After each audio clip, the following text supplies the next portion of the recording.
اور وہ یہ تھا کہ ایک کراچی میں تقریب تھی جس میں کہ عتیق احمد جیلانی کو حیدرآباد سے بلایا گیا تھا، اور دو شعراء کے ساتھ ایک شام تھی، اور اس میں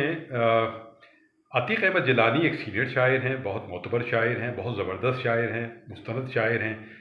اور ان کو پہلے پڑھوایا گیا، ان کا حصہ پہلے رکھا گیا، اور اس کے بعد پروین جاوید صاحبہ کو پروین حیدر صاحبہ کو بلایا گیا۔ اصل میں دونوں کے نام پروین ہیں، تو کبھی کبھی ہو سکتا ہے کہ یہ اوپر نیچے بھی بات ہو جائے، لیکن یہ پروین حیدر کی بات ہو رہی ہے، پروین حیدر صاحبہ کی بات ہو رہی ہے۔ تو پروین حیدر صاحبہ کو جب بلایا گیا تو انہوں نے بھی اپنا کلام پیش کیا۔ ظاہر ہے کہ جو بات عتیق احمد جیلانی کے کلام کی تھی وہ ان میں نہیں تھی۔ تو بہرحال اس کے بعد ایک گفتگو کا سلسلہ بھی ہوا، جس میں مجھے بھی فوری طور پر کچھ کلمات ادا کرنے تھے، اور میں نے ذرائع مذاق یہ بات کہی کہ یہ بالکل ایسا لگا ہے اس ترتیب کی وجہ سے کہ ایک کلاسیکل گلوکار، پکا گلوکار پہلے پیش کر دیا جائے، اور اس کے بعد ایک پاپ گلوکار یا پاپ گلوکارہ کو زحمت دی جائے، تو یہ میچ نہیں بنتا، یہ مس میچ ہے۔ اس پہ ایک ظاہر ہنگامہ کھڑا ہوا، اور پروین حیدر صاحبہ نے اس کو بہت زیادہ حالانکہ ہم بہت دیر تک ساتھ رہے، اور ایک سطح پر میں نے ان سے یہ معذرت بھی طلب کی کہ یہ میرا مقصد جو ہے ڈیگریڈ کرنا نہیں تھا، بلکہ یہ ازراہ مذاق ایک جملہ ادا کیا گیا، اور اس میں منتظمین کا زیادہ مسئلہ تھا، آپ کا نہیں تھا۔ لیکن انہوں نے اس مسئلے کو بہت زیادہ اٹھایا اور بہت زیادہ اس کو پورے شہر میں پھیلایا، اور بہت زیادہ، لیکن میں خاموش رہا، چونکہ خواتین سے جو ہے وہ ایک حد ادب کا بھی معاملہ ہوتا ہے، اور ایک معاملہ یہ بھی ہوتا ہے کہ اگر وہ برہم ہو جائیں کسی معاملے پر تو، اور جگہ جگہ بات کر رہی ہوں، تو پھر آپ کا ایک مرد کا بات کرنا بنتا نہیں ہے۔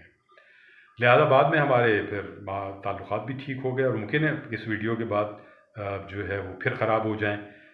جبکہ میرا مقصد یہ نہیں ہے۔ پہلی بات تو یہ ہے کہ پروین حیدر صاحبہ کے بارے میں یہ بات بالکل طے ہے کہ وہ جو کلیم کرتی ہیں بہت سینئر ہونے کا اور بہت جینوئن ہونے کا، دونوں باتوں پر ہی تحفظات موجود ہیں۔ جی ہاں،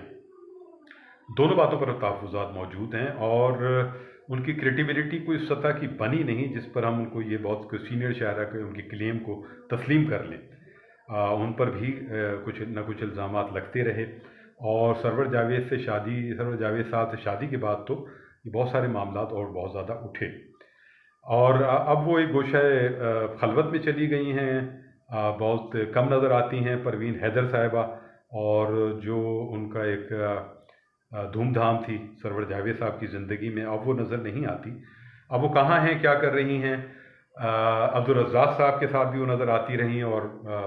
تقریبات بھی ہوتی رہیں، سب کچھ ہوتا رہا، مشاعروں میں بھی آئیں وہ، اس کے بعد وہ پھر مشاعرے سے چلی بھی گئیں، ادب کے منظر سے بھی چلی گئیں۔ ممکن ہے وہ لکھ رہی ہوں اور بہت اچھا لکھ رہی ہوں، لیکن وہ کچھ خیر خبر ہے نہیں۔ دوسری بات یہ ہے کہ جو یہ بات کی گئی کہ جاذب قریشی اور سرشار صدیقی صاحبان نے لوگوں کو لکھ کر دیا، خواتین کو لکھ کر دیا، یہ بالکل ایک فضول بات ہے، اور ایسی کوئی گواہی کہیں موجود نہیں ہے۔ شعراء اگر شاعرات سے یا خواتین سے ایک سطح پر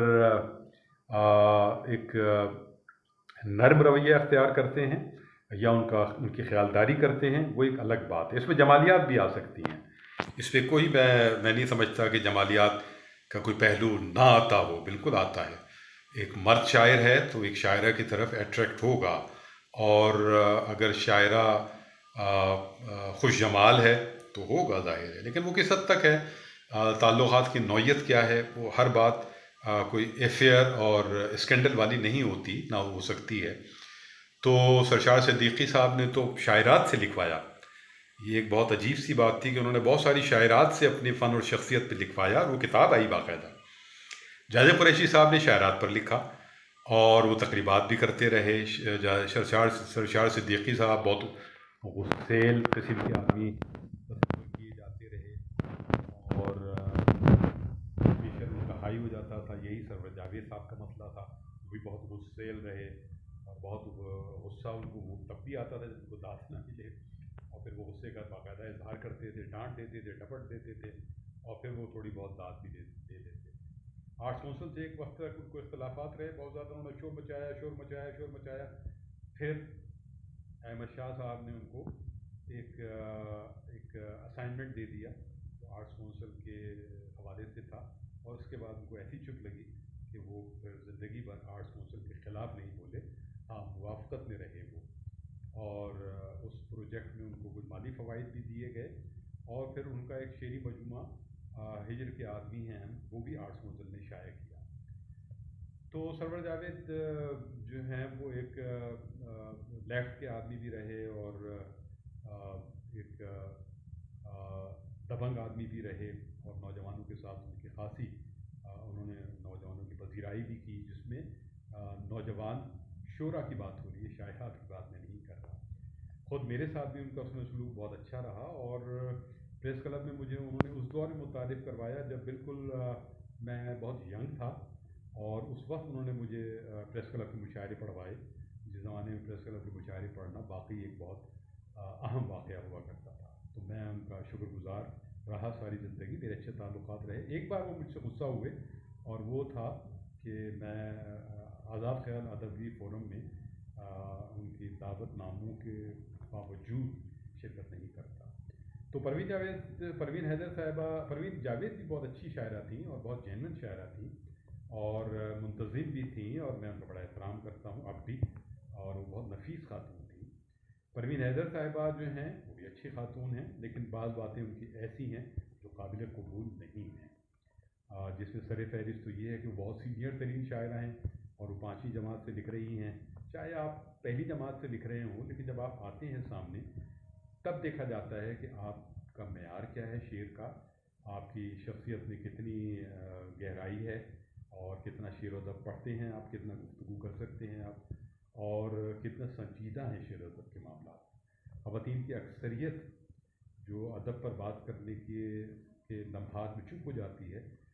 جب بھی وہ بات کرتی ہیں وہ صرف اپنی ذات کے حوالے سے بات کرتی ہیں کہ میں اتنی سینئر تھی، میں اتنی جونیئر تھی، میرے ساتھ یہ ہو گیا، میرے ساتھ وہ ہو گیا، میں نے فلاں مشاعرہ تب پڑھا تھا، میں نے فلاں نشست تب پڑھی تھی۔ یہ سب باتیں جو ہیں میرا خیال ہے کہ فضولیات کی زد پر آتی ہیں۔ آپ شعر کہیں، آپ سامنے آئیں، جو سینئر شاعرات ہمارے یہاں شہر میں موجود ہیں وہ موجود ہیں، اور ان کا اعتبار ہے، سو اعتبار ہے، اور وہ الگ سے نظر آتی ہیں۔ باقی شور مچانے سے اور ذاتی دعوے کرنے سے کچھ نہیں ہوتا۔ بات تو تبھی بنے گی جب آپ کا اپنا کلام سامنے آئے گا، آپ خود سامنے آئیں گے، اور اس سے آپ کا ایک اعتبار اور مقام بنے گا۔ اگر نہیں بنتا تو پھر آپ چاہے کتنا بھی دوسروں کے خلاف زہر اگر لیں، کتنا بھی دوسروں پر الزامات لگا لیں، لیکن ایسا کچھ نہیں ہوتا کہ ان چیزوں سے آپ کا مقام اور آپ کی عزت بن جائے۔ سو پڑھیں، لکھیں، شعر کہیں، سامنے آئیں اور اپنے آپ کو منوائیں۔ خالد موئن کو یہاں اجازت دیجیے۔ اپنا اور اپنے باپ کا خیال رکھیے گا۔ ادب و فنون نامہ زندہ باد، پاکستان پائندہ باد۔